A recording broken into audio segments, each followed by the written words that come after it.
the evening session of the August 7th meeting of the Johnston County Board of Commissioners into session.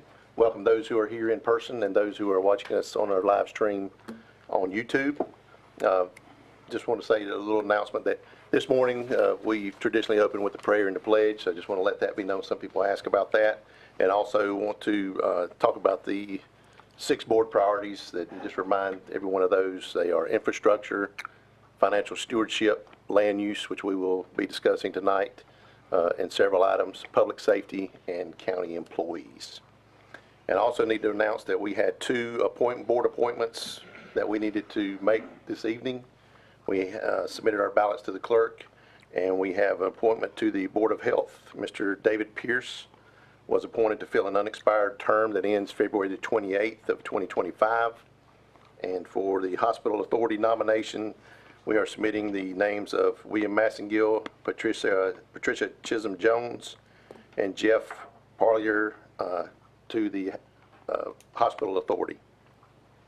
So those were the selections on that.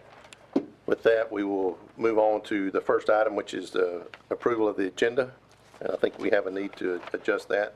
Mr. Chairman, I'd like to adjust the agenda to add a presentation from Greg Walker, USDA Farm Grant Opportunities, and make that item number 5. That would move the comprehensive land use plan to number 6, manager reports and comments to 7, and the board reports and comments to item number 8. I second that. Okay. All right. And I guess we need a motion for that. We got a second. All in favor of that motion and change, please say aye. Aye. Any opposed, nay? Agenda is approved. Now we have a presentation from 2023 Miss North Carolina team, Miss Hanley Claire House. Miss House, good to see you and congratulations. Thank you so much. Good evening, everyone. A little bit about me. I'm Hanley House, born and raised here in Johnston County. I am your newly crowned Miss North Carolina's teen and a former Miss Cleveland's teen. I'm super excited about my year. So last time I was here was April 3rd, and I promised you all that I would do everything in my power to bring home the state title back to Johnston County. And I'm so honored to share with you all that I did just that. So on June 24th, I packed up my bags and I headed to High Point University, where I had the great honor of being crowned Miss North Carolina's Teen 2023. So a little bit of a refresher of the Miss America organization for those who are not as familiar with it. We have the 5 pillars of the organization, and that is service, style, success, scholarships, and sisterhood. A few favorites of those pillars are definitely scholarship. So through competing in this organization for 1 year, I've earned over $8,250 in scholarships and a full ride to 7 different colleges in the nation, one being the University of Alabama. So I'm super thankful for that. These funds have a lasting impact on mine and my family's lives, and I'm super grateful for them. Another pillar that I love is sisterhood. I have been competing for 1 year, like I said, and have made 42 lifelong sisters, and that means so much to me because I will have these relationships for the rest of my life. So I'm super thankful for that as well. My community service initiative in the Miss America organization is called Passion to Profit. When I was 10 years old, I was auditioning and being accepted into some of the most respected ballet schools in the country. And for me, this meant increased costs. If I wanted to pursue my dreams, I would have to help pay for it. So I created a small business that gave me much more than just a monetary return. So as Miss North Carolina's teen, I'm advocating for real-world skills through my 5 steps to becoming a successful entrepreneur. A little bit of what's next for me. I will be competing at Miss America competition in January. I am thrilled for that. We do not know a specific date or location yet, so stay tuned for that. But I stand here today making the same promise I made to you all 4 months ago, that I will make Johnston County proud, and I will do everything in my power to bring home the national title back to my sweet home of Johnston County. Another thing you can look forward to is I will be speaking on WQDR on this Wednesday morning, and you can hear me chat with Mike and Amanda as they travel to Clayton for their hometown tour. Also super excited about that. Finally, I just want to thank you all for what you are doing for the local Miss Johnston County and Cleveland organization.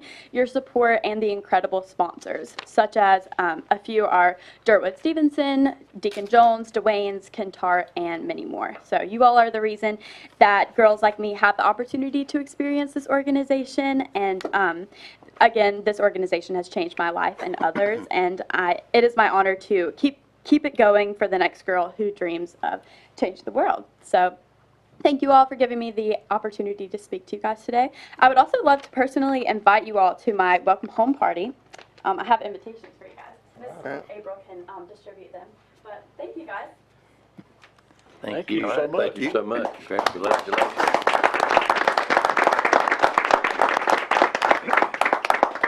Did you want to get a picture? Yeah, did you want to get a picture? Yeah, we need to get one now with the new sash on. Yeah, I'll say. And I think you won a couple other awards, not just this one. Don't be modest. Yes, I actually won the evening gown preliminary award as well as the talent preliminary award. So I was a double preliminary winner, and I'm excited about that too. We're very proud of you. Thank you.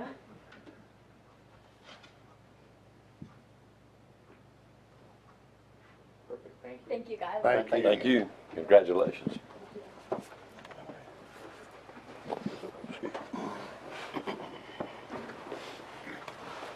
Okay. Okay, Mike, you got one. You got an extra one there. Okay. All right, next up is the public comments portion of the meeting, and this is open for any audience member who wishes to address the board on an item that is not already on the agenda. You come forward, please state your name and your town or township that you reside. And then in order to balance the need and desire for public input with the necessity of disposing of the board's regular business, speakers will be allowed 3 minutes to address the board. And to avoid repetitiveness, groups or people supporting or opposing the same positions are encouraged to select a spokesperson to speak. Speakers shall at all times maintain proper decorum and make their comments in a civil manner. Public comment is a listening opportunity for the board to hear the thoughts and concerns of the public, and it's not intended for the board to respond or answer any impromptu questions. So with that, I would ask anyone wishing to come forward, please do so at this time.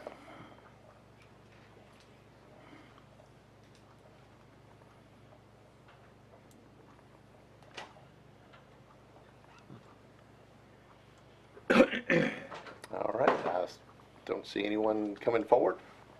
So I will move on, and again, Madam Clerk, no emails? Okay, thank you. So now we will move on.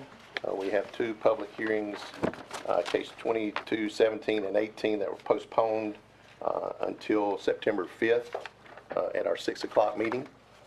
And that brings us to case 2316, special use permit request, and I will first open the special use hearing and call on the clerk to swear in any persons wishing to speak to us tonight. And I would suggest if you think you might want to speak, go ahead and get sworn in. You don't have to speak just because you're sworn in.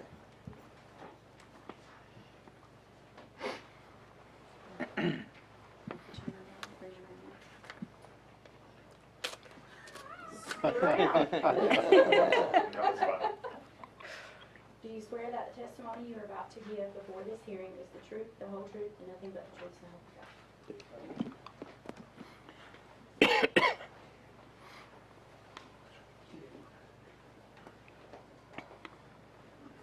All right, Mr. Newton, if you would come forward and present the case background, and we will see if we have any questions for you. Yes, sir. Good evening, Mr. Chairman, Board. Case 23-16 is a special request for a special use permit for 45.4 acres located in the 600 block of Two Claws Road in Pleasant Grove Township. Property is currently zoned agricultural residential. The owner is Andy Sauls, Jr., applicant, Selco Partnership, DBA Verizon Wireless. The special use permit is for the purpose of allowing a cellular tower with related equipment.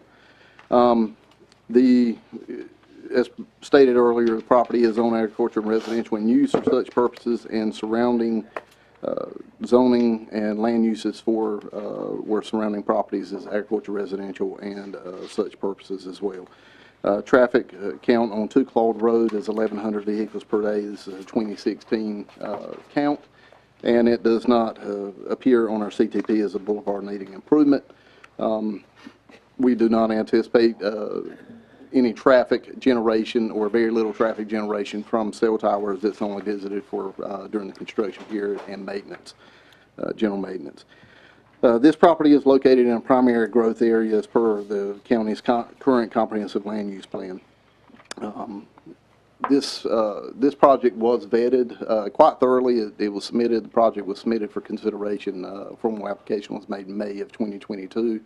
Our independent consultant, Cityscape, has reviewed, did an exhaustive review, and has made a recommendation and provided an executive summary for that recommendation as well. Staff will be glad to answer any questions you may have. Any questions for Mr. Egan this time? All right, we'll save them for later. All right, now I'd ask if the applicant would come forward and please state their case. I'm Tom Johnston. I'm an attorney with the law firm of Williams Mullen at 301 Fayetteville Street, Suite 1700 in Raleigh, here on behalf of the applicant. And I have with me tonight Scott Smith, who helped find the site. He was the site acquisition person. Zach Medoff, who is with Kimley Horn, who is the engineer on the project. David Brown's here with Verizon to answer any Verizon questions, and ND Sauls is here, the property owner. First of all, I do want to ask that the application and all associated documents be admitted into evidence in support of the application.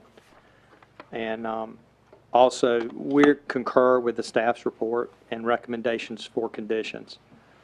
This is an area of the county that needs better service. And quite frankly, in talking to Scott, he had a hard time finding something out here, but we did find something on a large tract of land where we could tuck the tower in, a wooded area. We had a couple of folks at the planning board ask some questions, but we, I believe, satisfied the questions that they had. One was concerned that it'd be an office building or something like that. It's not, and has no traffic or anything like that, so we reassured that property owner of that fact. Mr. Berkowitz, Michael Berkowitz, who's an appraiser, prepared a report that's of the record that said that there would be no adverse impact on adjoining property values. And we do have, I think I can show you the coverage plots if I could get those pulled up. Yeah, right there. This basically shows the coverage now is basically yellow is in vehicle coverage, but not in building coverage. And this there in the center where it says Ogburn Cross is the area, is the location of the tower. And show the next slide. And basically we gain some in-building coverage that you don't otherwise have for Verizon in this area with this tower.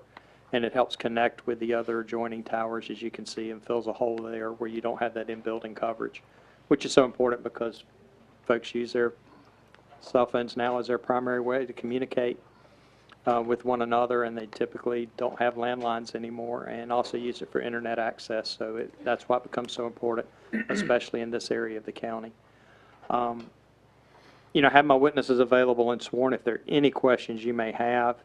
You know, as Mr. Newton said, the consultant is supportive. The record has all the information that the consultant required, and we have all that before you.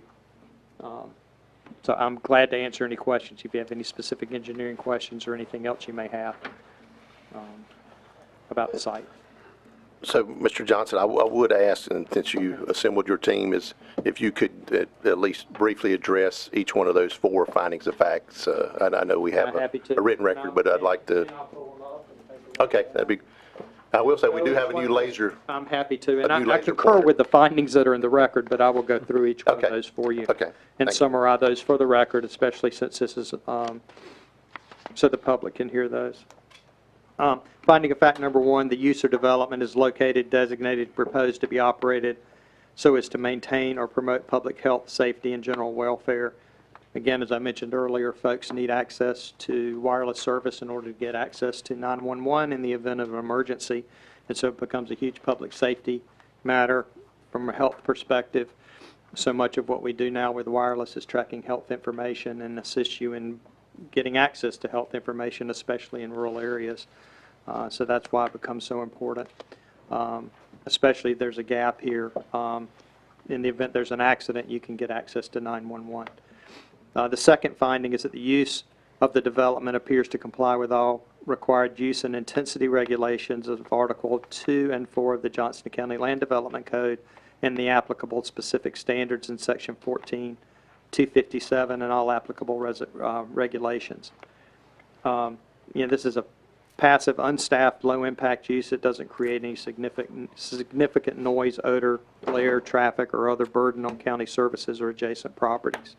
And we're complying with the specific land use standards that are listed in your ordinance, as well as the general requirements of the Land Development Code, and will also comply with all applicable local, state, and federal requirements, including FAA and FCC requirements at the federal level. The third finding, that the use and development is located, designed, proposed to be operated so as to maintain or enhance the value of contiguous property, or that the use and development is a public necessity. Well, number one, it's a public necessity because of the need for access to wireless coverage. But the second thing is we do have an appraiser who could submit a report in the record that said it would not adversely impact the values of adjoining properties. Number four, that the use or development conforms with general plans for the physical development of the county's planning jurisdiction, the design manual, or other development policies as adopted by the Board of Commissioners. This is designated as a future or as a primary growth area under the comprehensive plan and encourages adequate infrastructure to support development in the primary growth area. Basically, wireless infrastructure is the same as water, sewer, electric, and any other infrastructure in this day and time. And this helps to provide that important infrastructure to this part of the county. The site will provide a revenue stream while allowing the remainder of the land to remain preserved as an agricultural open space and timberland consistent with goal number 6. Again, Mr. Sauls is here, and as he knows, a small portion will be there where he will get a revenue stream, but the rest is agriculture. He has a lot of agricultural land, and this is part of it. Goal 15 emphasizes public safety services, which this area will support. This use will support. Again, it will provide access to emergency services for those in this area of the county. And the site location and design are consistent with the requirements of the Land Development Code for wireless facilities. Again, that's been examined not only by your county staff, but your consultant has examined that and concurs in that finding. So those are the findings. Special use conditions that are listed, we concur with, and we will agree to comply with those. If you want me to go through the conditions, I can certainly read those. No, that's fine. But we concur with that, and again, have my witnesses here who all submitted information that's in the record that supports these findings. All right. Are there any questions I was gonna say, that any you may have questions about at any this of the point? findings or questions of any of my witnesses that are I present? have a question, Mr. Chairman. Yes, sir. On your drawing, it shows in the uses, permitted uses, it mentions a chain link fence, but in the drawing it has a 60-foot by 60-foot wooden fence compound. I think, let me look at the final drawing set. With barbed wire on top. We do have barbed wire on top, and that's for security fencing. I do want to make sure. Zach, can you confirm in our final drawings, did we have? If you would. Come on up here and come on, speak, come on up. Zach. Come on up here and speak to it, Zach. Yeah, I was gonna say, and if you would, give us your professional qualifications, please. Zach Medoff. I'm a licensed professional engineer with about 15 years of experience in the telecom space. I spoke to the project manager on this project earlier today in preparation. I believe that fence was changed to wood for aesthetics, if I recall correctly. If there's any comment about that, I'm sure that can certainly be updated. But it's listed on the site plan as wood. Yeah, it is. With It 3 strands of barbed wire at the is top. correct. Security. Yes, sir. Okay. I was saying the special use actually doesn't call out, it just says fenced. Yeah, just Yeah. the fence. But we did it for aesthetic purposes. Okay. So it is showing on the final site plan, sealed site plan as wood. Yeah, that's better Okay. Yep. for looks. So that's why we did it that way. Okay. That was the intent. All right, any other questions? All right, is there, thank you, Mr. Johnston. I think, is there anyone else here to speak for this And I project? do have, if it helps, I can have him sworn in. He was a little late. Mr. Berkowitz is here, the appraiser that did the report, if you feel like you need to have him sworn in or have any questions. Let's see where we got. I think we're fine at this point. And Okay. I'll look over this way to just see. thought I would get al- I a just nod. said I would offer So thank you, if thank you there for are any that. Thank you questions. for that. Anyone here to speak against this application, please come forward at this time.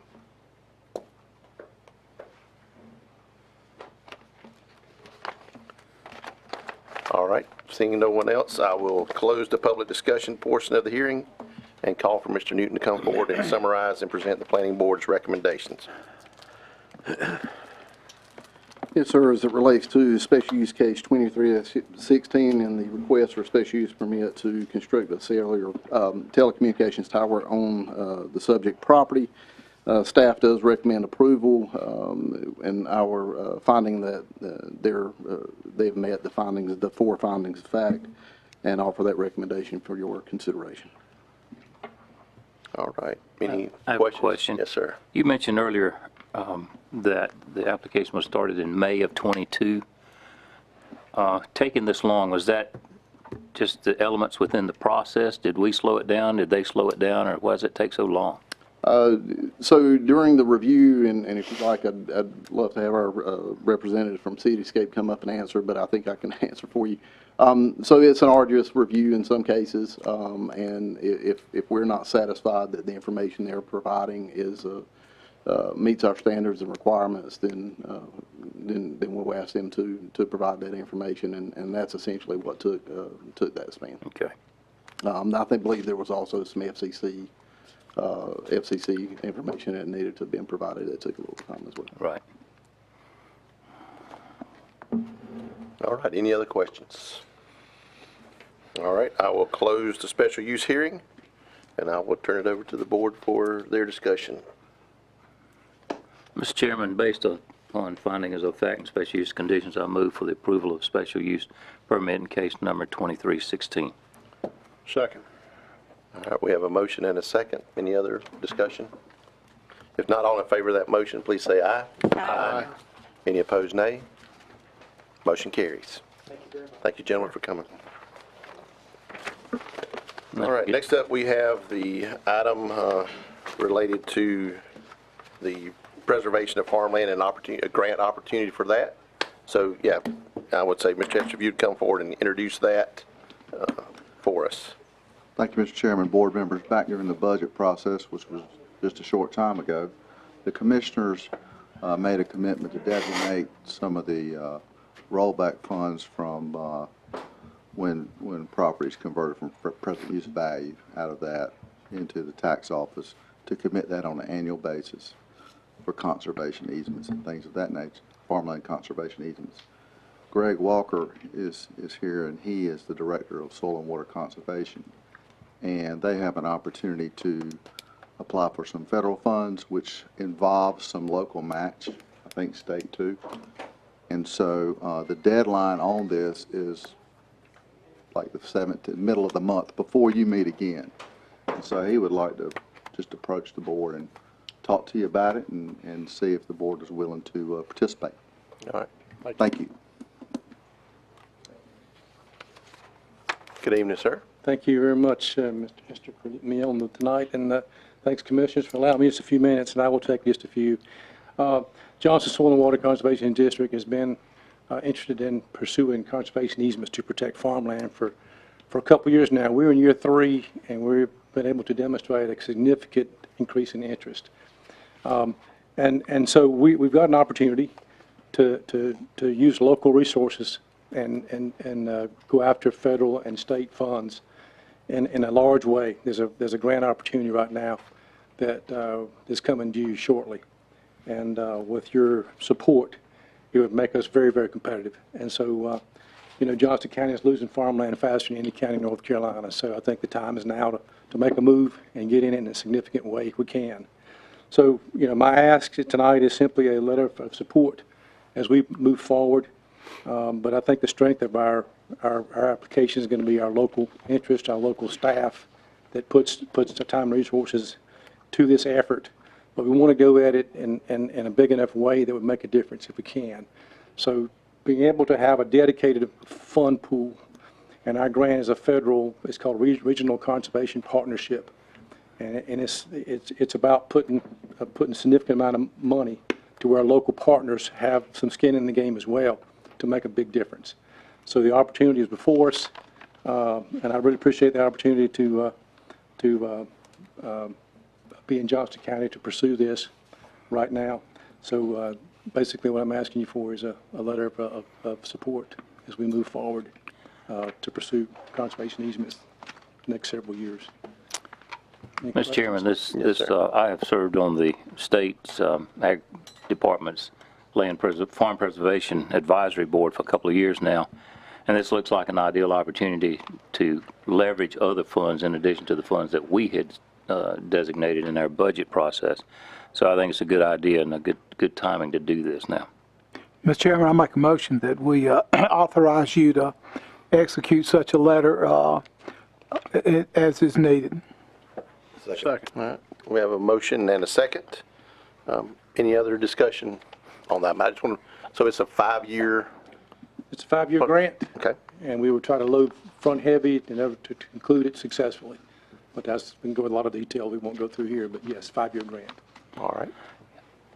There's some that have probably misconstrued that and didn't realize this board is vitally interested in preserving farmland and open space here, and this is an opportunity to do that. So I hope our constituency out there would realize that this is what we're trying to do. Sometimes it's not always possible, but this is a good thing. And I think this is exactly what this board intended when we set the budget, to take advantage of opportunities like this. So, all right, any other comments before I call for a vote? All right, all those in favor of the motion, please say aye. Aye. Any opposed, nay? You've done some good work, Mr. Walters. Thank you. Thank you, sir. Thank you. Mr. Hardy, thank you. All right, well, I think this dovetails nicely into the next thing. It's kind of a part of what we've talked about doing. So, Mr. Newton, if you would come forward and kind of summarize where we are on the land use plan update.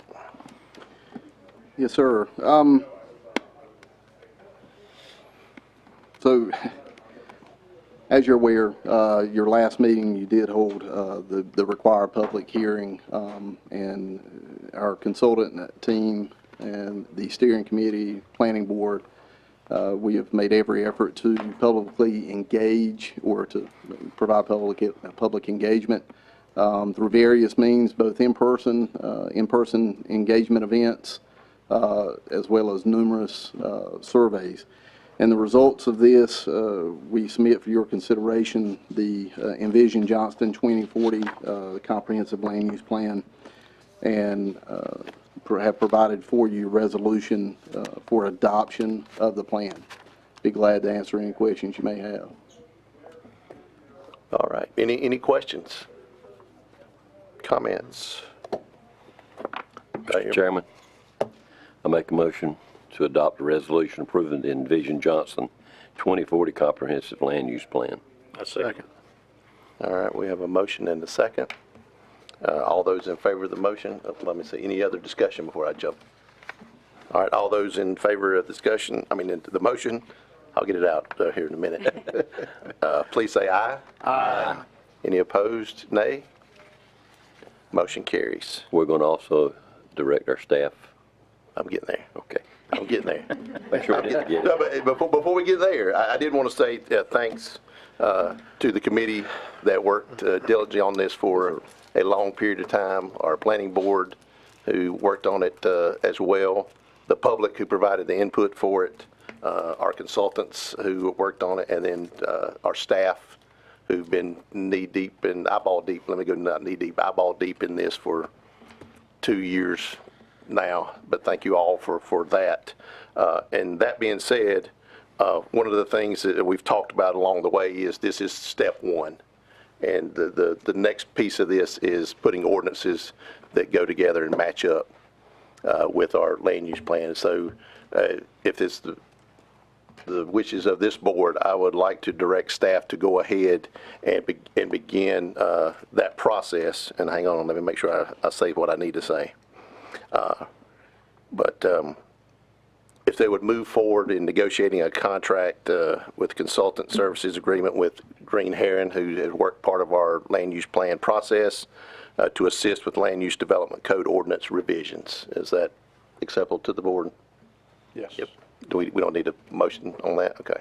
Yeah, again, the longer we wait, the longer we sit with a plan, it doesn't match our ordinances. So I think this process will make that happen as quick as possible. So, Mr. Newton, thank you for getting us here. Absolutely. Thank you. All right, that brings us to manager report and comments. All right. Board reports and comments. I apologize for jumping the gun there. That's all right. I guess I have nothing.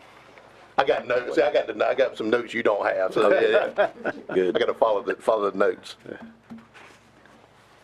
It's very gratifying that when we have, like the presentations in April of the young lady, Henley, that she brought back the state title. That's just outstanding. So I'm proud of her. Yes. All right, Vice Chairman Harris. Yes, sir, just briefly, I just want to say how much I appreciate the board's commitment to the farmland preservation. We've had a lot of discussions about that, and we're really putting some things into motion to try to make that happen. Also happy that we've gotten to the end of the road on the comprehensive land use plan. There's been a lot of work and dedication from a lot of different people, a lot of discussions, a lot of time went into it, and I'm so glad that we're there.